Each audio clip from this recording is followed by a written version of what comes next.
একদিন বিকেলে ছোট্ট লাবণী ঘরের দরজা খুলেই দেখে একটা সাদা তুলোর মতো বিড়াল বসে আছে। চোখ দুটি নীলচে, মুখে শান্তি। লাবণী তাকে আদর করে বলল, তুমি কি আমার বন্ধু হবে? বিড়ালটি মিউ করে সাড়া দিল। সেই মুহূর্তে এক নতুন বন্ধুত্বের শুরু হল। লাবণী আর সাদামেঘ এখন একে অপরের ছায়া। তারা ফুলের মাঠে খেলে, গল্প করে, আর রাতে একসাথে ঘুমিয়ে পড়ে। পৃথিবীর সবচেয়ে সুন্দর সম্পর্ক হতে পারে একটি মেয়ে আর তার পোষা বন্ধুর ভালোবাসা। হঠাৎ সাদামেঘ জোরে মিউ মিউ করে সবাইকে জাগিয়ে তোলে। লোকে বেরিয়ে এসে দেখে এক চোর পালাচ্ছে। সবাই বিস্মিত। সাদামেঘ শুধু সুন্দর না, সাহসীও বটে।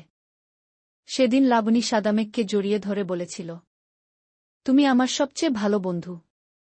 আর তাদের গল্প হয়ে রইল মিষ্টি এক স্মৃতি, যেখানে ভালোবাসা আর বন্ধুত্বই ছিল সবচেয়ে বড় শক্তি।